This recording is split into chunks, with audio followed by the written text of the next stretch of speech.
Nosotros vinimos a adorarte y a bendecirte. Recibe honor y recibe gloria en esta noche, en el nombre poderoso, bendito, santo, maravilloso de Jesucristo el Señor.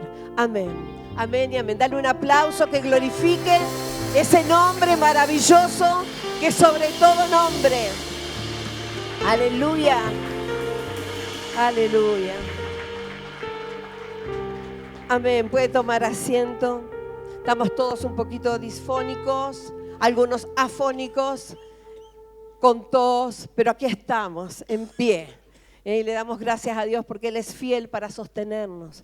El viernes yo le decía, tuve el grupo de los pequeños discípulos y tuvimos un grupo, la verdad que fue glorioso, porque yo estoy dando doctrina en el grupo de los pequeños discípulos y hablé acerca de Jesús Señor, Jesús Salvador, Jesús Redentor. Y fue maravilloso porque mencionábamos esto. Dice que Dios le dio el máximo honor a Jesús y le dio un nombre que es sobre todo nombre. Por eso nosotros no oramos ni en la sangre de Jesús, ni por la cruz de Jesús, ni en el nombre de nada, solo en el nombre de Jesús.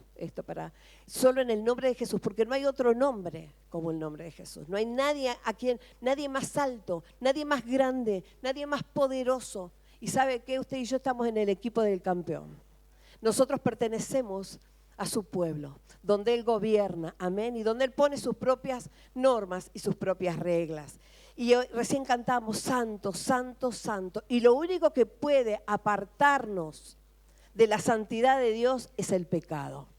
Es el pecado. Por eso el Señor una y otra vez nos habla de una palabra que es clave para la vida del cristiano, para aquel que quiere vivir de acuerdo a la voluntad de Dios. Y esa palabra es arrepentimiento. Yo quiero leer simplemente unos versículos, aunque después voy a compartir más, pero los versículos son el capítulo 15 de Lucas y vamos a leer los versículos del 8 al 10.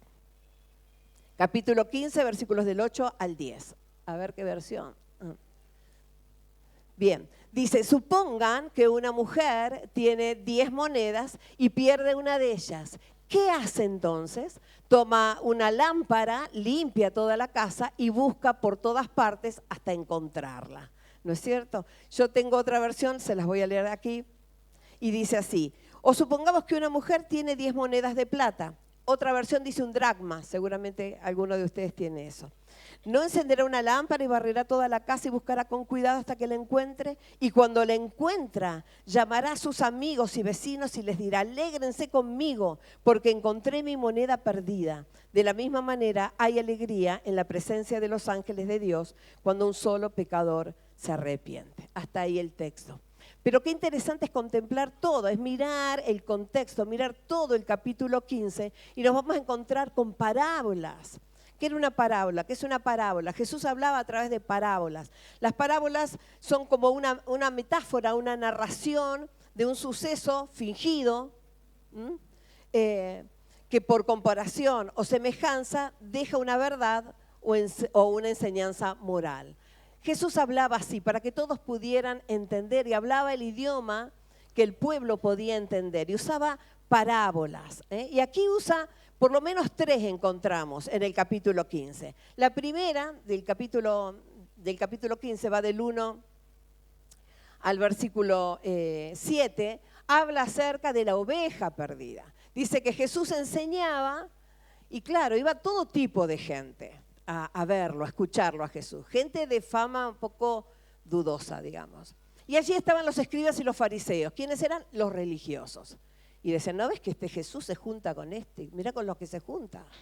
Y entonces Jesús le dice, mira, les habla a través de una parábola. Y dice que Él vino a buscar lo que se había perdido. Dice, ¿quién de ustedes si tiene 100 ovejas y una se le pierde, no deja las 99 y va a buscar una? Dice, pero por eso hay fiesta en los cielos cada vez que un pecador se arrepiente y regresa a Dios. Luego está esto de la parábola de la moneda perdida y a partir del 11 comienza la parábola del hijo pródigo. Conocidísima. ¿Cuántos conocen la parábola del hijo pródigo? Vamos a refrescarla para los que no la conocen. Habla acerca de la historia, habla acerca de un padre que tenía 2 hijos. y estaban ambos hijos con él, y el menor se cansa y le dice, papá, dame la parte de la herencia que me toca. Yo lo voy a contar para parafrasearlo un poco. Entonces, dame la parte de la herencia que me toca. Y en aquel momento, el hijo mayor cobraba el doble. La herencia era mayor todavía. Y el hijo menor tenía una parte. Pero no esperó que el padre muriera, como se estilaba en ese momento. Él fue y le pidió la parte de la herencia. ¿Y el padre qué hizo? Dijo, bueno, respetó la decisión de su hijo, ¿no? Y entonces él toma ese dinero. En realidad lo que él quería era poder hacer lo que él quería hacer. Porque no era solo por el dinero, era tener el poder de decir, bueno, voy a hacer lo que quiero. Ese fue el deseo del hijo pródigo, hacer lo que tenía ganas de hacer. ¿Qué hizo? Agarró la plata que le dio el padre y se fue. Y dice la palabra de Dios que se fue a un país lejano. Y mientras hubo dinero, mientras él tuvo dinero, tuvo amigos, gastó la plata, dicen, rameras, en borracheras, pero el dinero un día se acaba, ¿no? Y dice que llegó un momento que en ese lugar donde él estaba hubo una gran hambre y ella no tenía nada que comer. Se había acabado todos los recursos, no tenía más dinero y dice que él llegó a humillarse a tal punto que llegó a cuidar cerdos, que eran los animales inmundos para los judíos. O sea, si había algo más bajo, había un trabajo que era lo más reprochable para un judío era ir a cuidar cerdos. Pero él no tenía otra alternativa porque nadie le daba nada. Dice que iba a cuidar a los cerdos y él tenía hambre, tanto hambre que quería comerse las algarrobas que le tiraban a los cerdos, pero no llegaba. Y en un momento de esos que puede venir, dice que él cobra sentido y se da cuenta de lo que había hecho y decide volver al Padre. Luego lo vamos a leer con detenimiento, pero tanto en la primera parábola como en la segunda parábola, como en esta tercera parábola, hay una palabra que es común a las tres, que es la palabra arrepentimiento. Cada vez que alguien se arrepiente, la Biblia se encarga de decir que hay fiesta en los cielos. Cada vez que un pecador se arrepiente, hay fiesta en los cielos. Pero acá nos encontramos con diferentes casos. El primero, el de la oveja, bueno, se perdió, se salió del camino, no lo sabemos. El segundo caso, que es el de la moneda se perdió dentro de la casa. Y en el tercer caso, en el caso del hijo pródigo, él decidió irse. Cuestión que se fue. Pero en todos los casos la palabra de Dios habla de arrepentimiento, porque el arrepentimiento es vital para la vida del cristiano. Y acá no estamos hablando del arrepentimiento para el que está afuera, es para el que está afuera, pero es también para los que estamos aquí adentro. Porque sin arrepentimiento, dice la palabra de Dios, no hay perdón de pecados. Y si no hay perdón de pecados, yo estoy tan manchado de pecado como al principio. Por eso es tan importante que nosotros tengamos en cuenta esta palabra, ¿no? El pecado nunca será inocente ni involuntario. No es que yo voy caminando, ay, choqué con un pecado. Y entonces, no, nunca es inocente, es voluntario. Tampoco es Satanás que te pone, Satanás puede tentarte, pero no puede obligarte a pecar. Siempre el pecado es voluntario, intencional. Que usamos, a mí me gusta esa palabra, el pecado también es intencional. Ahora, hay un tipo de pecado que es cuando uno comete un pecado, pero hay otro tipo de pecado que es cuando se hace práctica del mismo pecado. Cuando una y otra vez yo vuelvo a insistir sobre lo mismo y vuelvo a pecar sobre el mismo pecado. Y eso directamente es un pecado de rebelión. Dios aborrece eso. Es un pecado de rebelión contra la santidad de Dios. O sea, es grave. Todos somos pecadores, todos. Ninguno de los que estamos aquí podemos decir que no somos pecadores. Somos pecadores porque aún sin quererlo ofendemos a Dios. Ahora, una cosa es que yo sea pecador y otra cosa es que yo practique el pecado, conociendo la verdad. Practique el pecado. Y dice Hebreos 10, 26, 27, si decidimos seguir pecando después de conocer la verdad, entonces no queda otro sacrificio que quite los pecados. Solo nos queda esperar el juicio terrible. Un fuego ardiente que destruirá a los enemigos de Dios. Literalmente nos convertimos en enemigos de Dios cuando practicamos el pecado. Por eso es importante entender esto. Dice, si seguimos pecando y hacemos lo mismo, ya está, Cristo ya murió en la cruz. ¿Qué más va a hacer? ¿Qué más puede hacer cuando nosotros conscientemente y deliberadamente volvemos a hacer lo mismo una y otra vez? Entonces dice, si decidimos seguir pecando después de conocer la verdad, ¿quién es la verdad? Cristo, muy bien. Él es la verdad. Entonces, ¿qué otro sacrificio se puede hacer? Solo nos queda esperar el juicio. Así que debemos arrepentirnos de nuestros pecados. Arrepentirnos. Mire, el arrepentimiento en la vida del cristiano tiene que ser algo ágil. Es como el corazón que perdona. Es como aquel que siempre tiene y brota de su boca acción de gracias. No debemos tardar en arrepentirnos porque todos sabemos cuando pecamos y cuando ofendemos a Dios. Y debemos ser rápidos, diligentes, así, expeditivos para arrepentirnos, ir y buscar a Dios y reconocer. ¿Pero qué es el arrepentimiento? Ya sé que lo saben, porque es una iglesia que no es la primera vez que hablo de arrepentimiento y que lo han visto, pero repasemos. Viene de la palabra metanoia, es una palabra griega que aparece allí y que significa cambiar de mente o cambiar de forma de pensar. Tengo que cambiar esta manera de pensar, porque esta manera de pensar me lleva a obrar de una forma que ofende a Dios. Así que tiene que haber en nosotros esta metanoia. Arrepentimiento es metanoia, cambio de mente, cambio de forma de pensar. Es transformación, es metamorfosis. ¿Escucharon hablar de la metamorfosis? Me encanta el ejemplo de la mariposa, ¿no? Primero es un capullo, después hace una oruga y después sale la mariposa. Sufre una transformación. Que todos y cada uno de los que estamos aquí seamos mariposas. Que terminemos así, ¿no es cierto?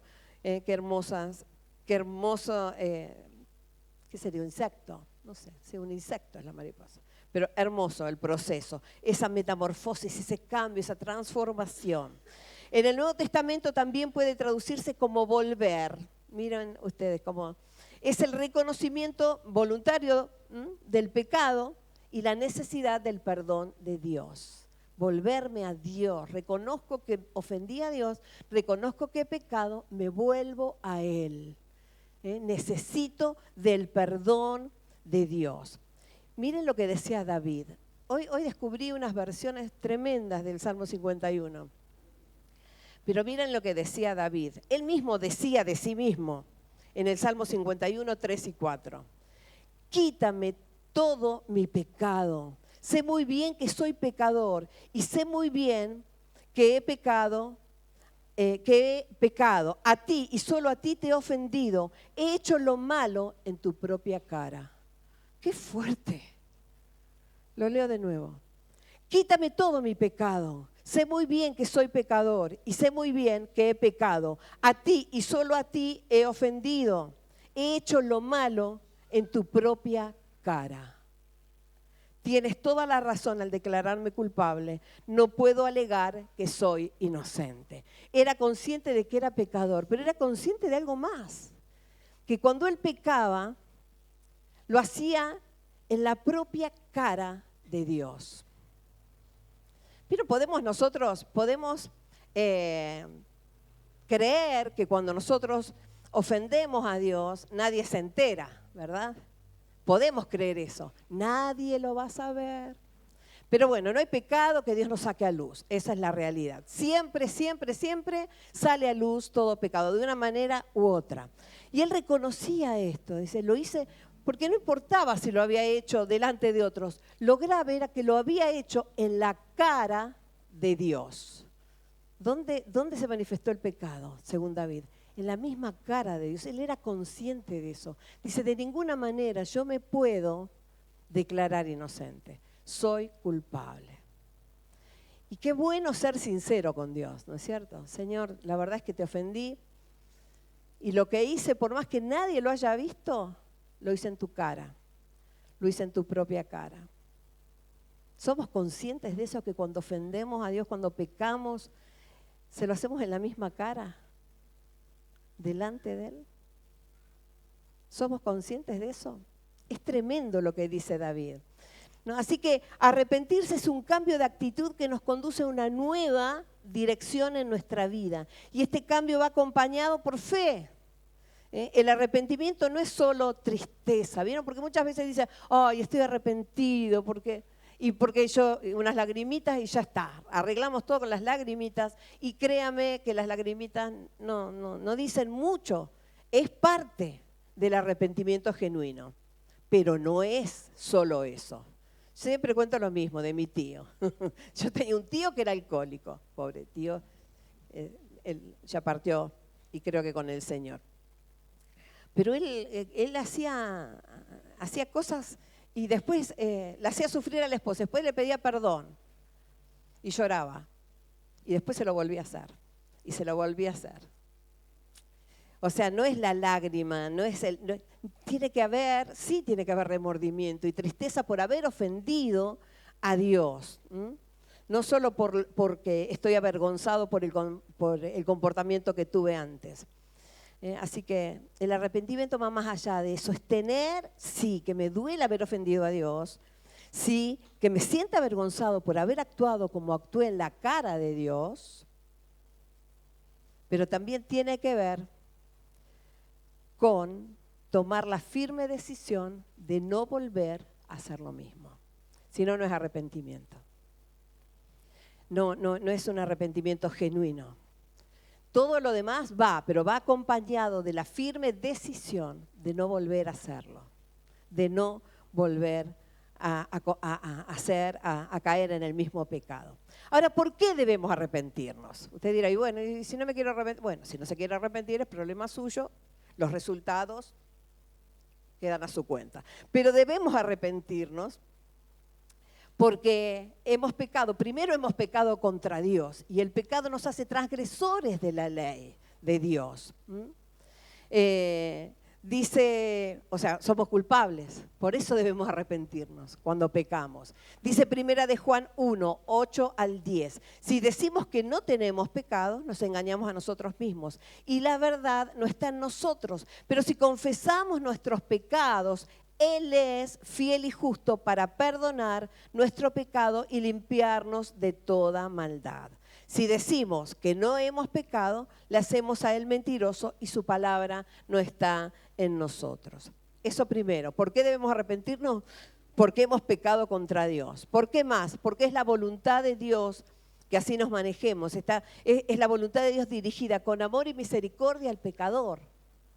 Es un acto de amor. Dios nos da la posibilidad de arrepentirnos. No dice, bueno, ahora que quede perdido en su pecado. No, nos da la posibilidad de poder ir a Él. Es más, si hoy Dios nos está hablando de arrepentimiento es porque nos está dando la posibilidad de volvernos a Él de todo corazón. Así que tomamos esta palabra. Dice 2 de Pedro 3:9, el Señor no retarda su promesa, según algunos la tienen por tardanza, sino que es paciente para con nosotros, no queriendo que ninguno perezca, sino que todos procedan al arrepentimiento. Esto dice la Reina Valera, pero me gusta mucho la palabra de Dios para todos, y dice así, no es que el Señor se tarde en cumplir lo que prometió, como piensa la gente. Lo que pasa es que Dios es paciente porque no quiere que nadie sea destruido, sino que todos cambien su vida y dejen de pecar. ¿Qué significa esto? Dios nos está dando la posibilidad. No es que Dios no va a hacerse cargo del pecado. No es que Dios no va a corregir. No, porque dice la palabra que Dios es amor, pero también es justicia. Dios es amor y es justicia. Una vez alguien me dijo, pero Dios es amor. Sí, Dios es amor, pero no te quedes solo con eso. Dios también es justicia. Y dice la palabra de Dios que no va a tener por inocente al que no lo es. No lo va a tener por inocente. Pero a veces tiramos del hilo, total, no pasa nada. Después me arrepiento y yo no sé si voy a tener el tiempo después para arrepentirme, ¿no? Así que no tiremos mucho del hilo, a ver si se corta. ¿No? Estemos atentos, seamos ágiles en ir y arrepentirnos y buscar al Señor y decirle, Señor, te ofendí, lo hice en tu cara, como dice David, y te pido que me perdones, no lo voy a hacer más. Ayúdame, Señor, ayúdame, porque la verdad es que Dios tiene paciencia pero no es ilimitada la paciencia de Dios. Dios es justo. Dios es amor, pero es justo y Él cumple lo que promete. Lo que pasa es que nos está dando tiempo en caso de que tengamos que arrepentirnos de algo que sabemos que tenemos, pero no lo hemos confesado. Y cuando hacemos esto, cuando nos arrepentimos de todo corazón, hay un resultado y ese resultado es evidente en nuestra vida. Lo primero que pasa es que hay perdón inmediato de Dios. Lo primero, perdón inmediato de Dios y una nueva comunión con Él. Porque ¿qué hace el pecado? Me separa de Dios, de su santidad. Entonces yo le puedo decir cantarle y cantarle, pero estoy a kilómetros de distancia de Dios. El pecado me separa, pero cuando yo me arrepiento y pido perdón, ese perdón es inmediato y comienzo una nueva comunión con Él. Comienzo una nueva comunión con Dios. Hay salvación, hay cambio de mente y de actitud, cambian mis actitudes. Hay una nueva vida, hay perdón de pecados, hay libertad y hay paz. ¡Qué alivio! Señor, esto que me oprimía el pecho, esto que no me dejaba, Señor, porque yo sabía que estaba mal, pero mi pecado te declaré, decía David, y volviste mis sequedades en verdores, ¿no? Dice, pero mientras callé se envejecieron mis huesos en mi gemir día y noche. Y volviste mi verdor en sequedades de verano, decía el salmista. Pero mi pecado te declaré. Y ahí Él recobró fuerzas y nueva vida. Así que trae paz y trae libertad y trae tiempos de refrigerio. Tiempos de refrigerio son esos, tiempos de paz, tiempos donde son alivianados nuestros conflictos, donde tenemos confianza, donde tenemos esperanza. El Señor renueva eso. Dice Hechos 3:19, así que arrepentíos y convertíos para que sean borrados vuestros pecados, para que vengan de la presencia de Dios tiempos de refrigerio. Esto dice Reina Valera, Hechos 3:19. Arrepentíos y convertíos. ¿Será que cuando no nos arrepentimos no estamos convertidos? ¿Ustedes qué piensan? Acá dice así, arrepentíos y convertíos, vuélvanse significa, vuélvanse a Dios para que sean borrados vuestros pecados. Y otra vez la palabra de Dios nos dice que sin arrepentimiento no hay perdón de pecados. Pero si lo hacemos vienen de la presencia de Dios tiempos de refrigerio. También cuando nos arrepentimos estamos aptos para recibir más de su Espíritu Santo. Podemos ser llenos del Espíritu Santo. No, Dios no llena vasijas que no estén en condiciones. Dios llena vasijas que se limpian, que se lavan, que se purifican. Por eso es importante mantenernos al día. Seremos pecadores hasta el día que vayamos a su presencia, seguro, porque es indefectible que en nuestra humanidad pequemos, pero no practiquemos, no hagamos del pecado una práctica, insistamos una y otra vez con las mismas cosas. Así que debemos arrepentirnos para poder recibir más del Señor, más y más en nuestra vida.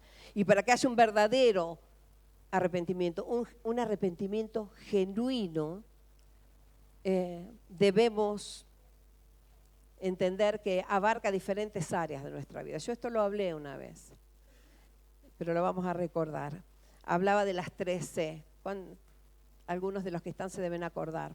¿Qué áreas de mi vida abarca un arrepentimiento genuino? Para evaluarnos, ¿será que me arrepentí de esto?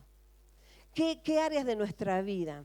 Son 3. Usted se va a acordar, el que no escuchó esto se va a acordar después, porque no es triple T, es triple C. Triple C. Convicción en nuestra mente.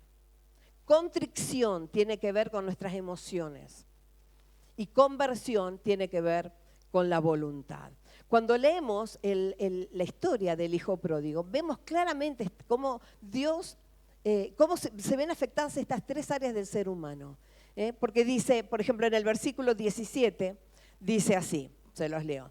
Y cuando finalmente entró en razón, se dijo a sí mismo, en casa hasta los jornaleros tienen comida de sobra y yo aquí muriéndome de hambre. Otras versiones dicen que volvió en sí, como que se dio cuenta, le cayó la ficha, dijo, wow, le vino la convicción a la mente, se dio cuenta, este es el momento en que se da cuenta el estado en que estaba ese joven. Y esto tiene que pasar en nosotros, el darnos cuenta, el ser conscientes y ver la situación en que nos encontramos,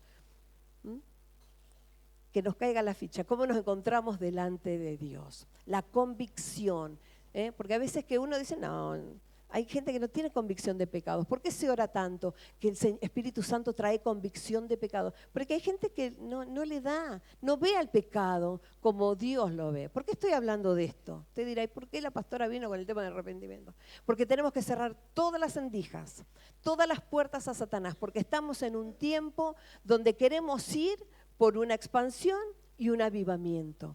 Y sabemos que el enemigo se levanta, ¿no? Me encantaría estar hablando a mí, no sé, de las promesas, pero yo le puedo hablar de 1000 promesas y usted no la va a recibir si no hay un arrepentimiento genuino en el corazón. Entonces, de balde, vamos por lo que es esencial en la vida del cristiano en este tiempo, es entender que tengo que ser ágil en el arrepentimiento. Y ese arrepentimiento tiene que tener primero convicción, darme cuenta que estoy en pecado, mi condición delante de Dios. Estoy mal, esto que hice está mal. Señor, perdóname. Eso le pasó al muchacho de la historia, de la parábola. Se dio cuenta, estaba ahí perdido, muerto de hambre, sucio, en medio de los cerdos y dijo, se habrá mirado y habrá dicho, ¿qué hago acá? ¿Cómo llegué a este punto? ¿Cómo fue? ¿Cómo pudo ser que llegara a esto, a este momento? Y después viene lo que es la contrición, que es el dolor, las emociones. ¿Está bien que sientas dolor si pecaste? Sí, está bien, está muy bien. Que nos duela, así nos damos cuenta, que hemos pecado, que hemos ofendido a Dios. La contrición es el dolor por haber pecado, esa tristeza por lo que se hizo. Es una confesión hecha con el corazón quebrantado. Pero cuando uno se da cuenta, metí la pata, qué mal, Dios mío, te ofendí. Esa contrición, ese dolor que viene, ¿no? Y que son confesiones que uno hace con el corazón en carne viva, ¿no? Y uno le dice, Señor, perdón, perdón, nos damos cuenta. Y por último, en el versículo 20, viene lo que sería la conversión, convertido.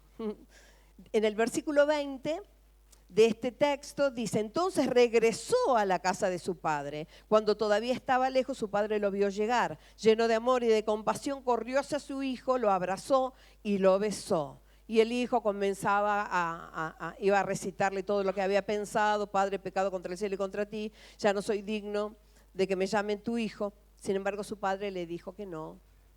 Y llamó a los sirvientes que lo bañaran, que lo vistieran, que lo cambiaran. Hicieron una fiesta porque su hijo había muerto y había ahora vuelto a la vida, había regresado. Pero voy a la conversión, no solo se quedó en el pensamiento, se dio cuenta que había pecado, le dolió haber pecado, pero no se quedó con eso. Tomó la decisión de ir a la casa del Padre y pedir perdón.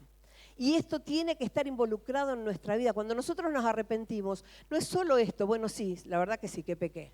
La verdad que ofendí a Dios. Bueno, me da tristeza, me da dolor y me quedo ahí. No, está involucrada la voluntad. En la conversión está involucrada la voluntad. Él se levantó, no solo lo pensó, no solo se dio cuenta, sino que se levantó y fue. Y le pidió perdón al Padre y el Padre lo perdonó. Esta es una imagen de lo que es el Padre. El Padre es Dios representando a Dios y nosotros somos como ese hijo. Pero qué bueno cuando podemos hacer el trabajo completo. La convicción, la contrición y la conversión. Acuérdese de las 3C. La mente, las emociones y la voluntad van incluidas en un arrepentimiento genuino. Dice Zacarías, el libro de Zacarías, vuélvanse a mí y yo me volveré a vosotros, dice el Señor. Cuando nos arrepentimos, Dios viene a nuestro encuentro y créanme que es así, con brazos abiertos, llenos de amor, dispuesto a restaurar su relación con nosotros, porque no hay nadie, amado mío, que tenga más interés en restaurar su relación de amor que Dios con sus hijos. ¿A qué padre le gusta estar? Hoy hablaba a Yelén, ¿no? Nosotros ponernos como hijos y ver a Dios como nuestro Padre proveedor, el que se encarga de todas las cosas. Ahora, ¿a qué padre le gusta estar distanciado de su hijo? ¿Qué padre disfruta cuando el hijo se va y hace su vida alejado y uno se da cuenta que le está errando.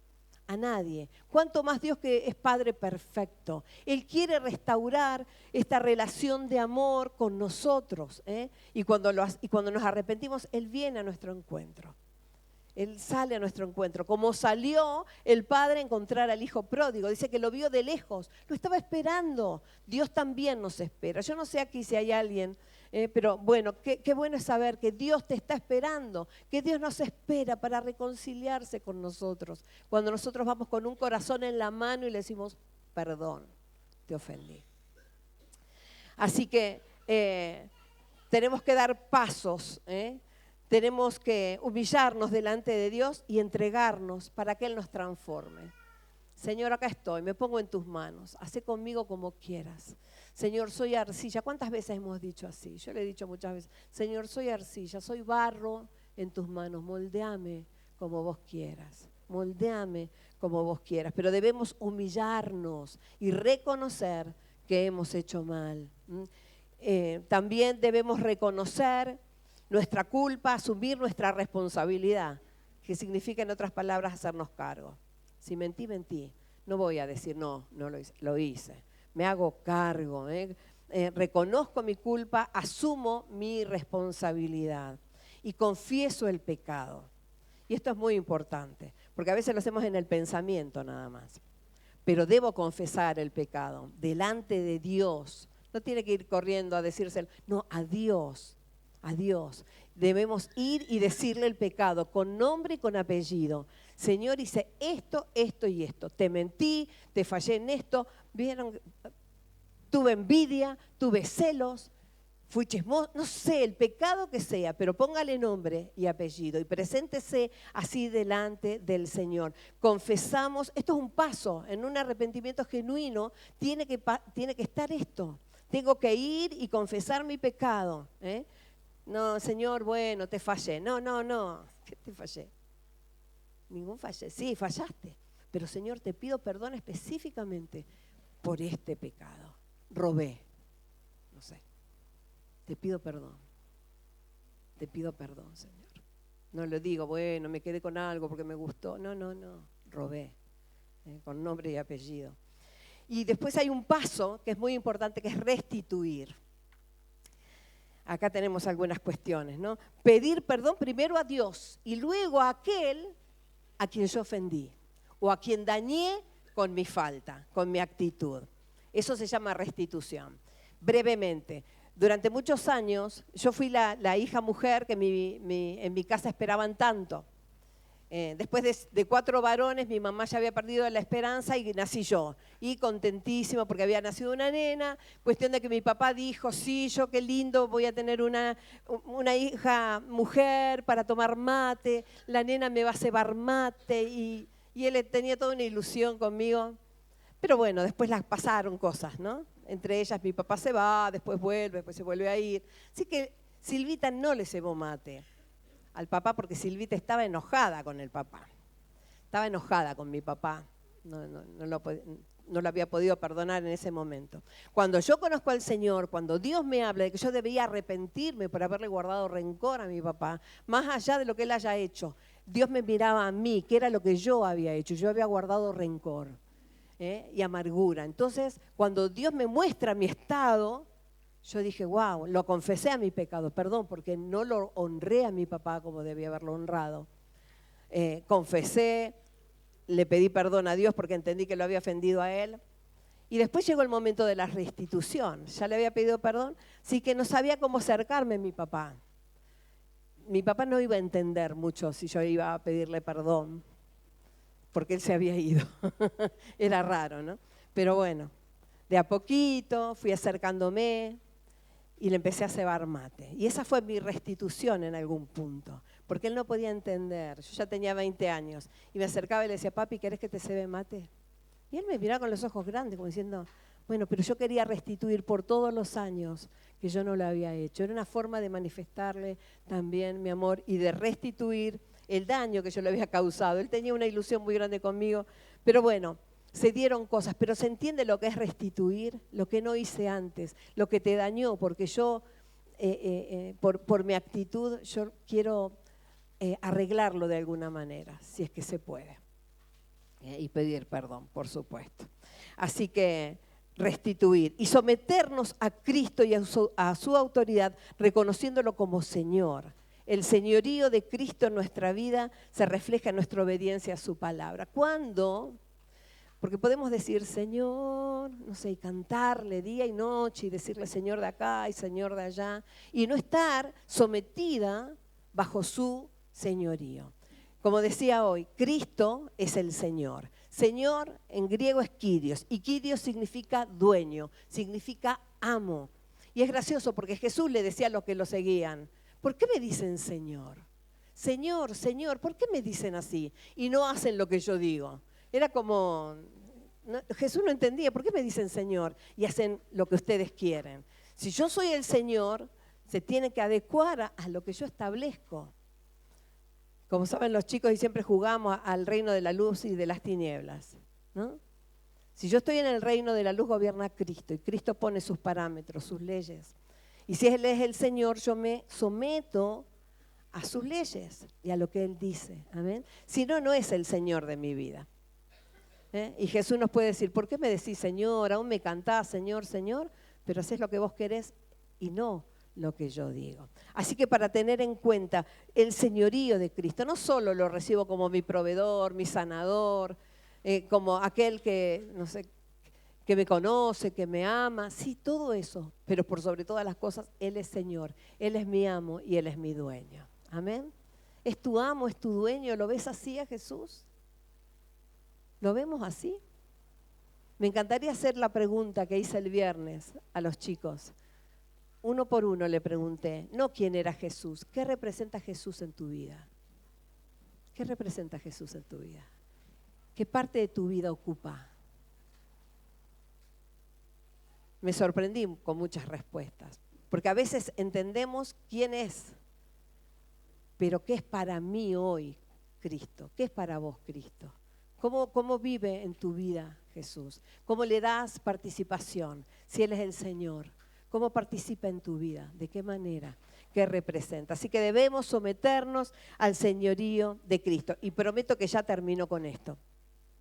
Y dejé para lo último lo de la moneda perdida. Y esto es interesante, porque el hijo se apartó voluntariamente. Agarró y dijo, me voy de acá, y se fue de la casa del padre. Pero la moneda no se fue de la casa. La moneda se perdió dentro de la casa. La moneda, el dracma, que equivalía a un día de trabajo, al pago de un día de trabajo, no se fue. Estaba ahí. Se perdió adentro. Se perdió adentro. Y a veces nosotros, dentro de la misma iglesia, somos como la moneda perdida. Y yo no sé si te está pasando, pero tal vez alguna vez hemos pasado por eso. Y desde ese lugar poder entender también que a veces somos como esa moneda perdida dentro de la casa. Tal vez ya no escuchamos, vamos a las reuniones, pero ya no escuchamos la voz de Dios. Y esa relación, que debía ser una relación de amor, se vuelve en religión. Donde yo sé lo que es correcto, yo sé cómo se canta, cómo se levantan las manos, yo sé, lo sé, pero no hay vida de Dios en mí. Pero quiero decirte, quiero animarte que si estás, hay esperanza. Y con esta moneda lo que pasó fue que estaba perdida, entonces no se podía usar. Y al no poder usarse, no tenía valor en sí mismo porque estaba perdida. ¿Quién podía gastar una moneda perdida? Nadie, estaba fuera de circulación. Pero en realidad siempre fue un dracma, siguió siendo un dracma. Lo único que verdaderamente iba a tener valor, iba a servir cuando estuviera en las manos de su dueño, en las manos de esa mujer que la buscaba con tanto ahínco. Yo quiero decirte hoy que vuelvas a las manos de tu dueño. Que podamos volver, porque si nos arrepentimos, sea de lo que sea que hayamos hecho, si nosotros nos arrepentimos de corazón y volvemos a las manos de nuestro dueño, nuestro valor va a permanecer intacto. y el Señor nos va a poner en circulación otra vez. ¿Y saben qué? Vamos a dar al 100 por 1. Al 100 por 1. Pero es tiempo de volvernos de todo corazón a Dios. Saben que son tiempos difíciles, son tiempos finales, son tiempos donde no podemos coquetear con el pecado, donde debemos definirnos y donde debo estar en las manos de aquel que pagó el precio, ¿no? Así que volvé a las manos de tu dueño, volvamos a la mano de nuestro dueño, y que el Señor nos ponga otra vez en circulación, que podamos servir con alegría, con gozo. Y ¿saben qué? Va a haber fiesta en los cielos y gozo acá, en la tierra.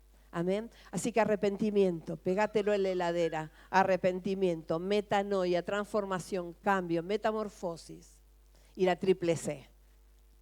¿Sí? Convicción, contrición y conversión. Volvernos a Dios de todo corazón. Amén. Amén. Te invito a que te pongas de pie. Vamos a orar.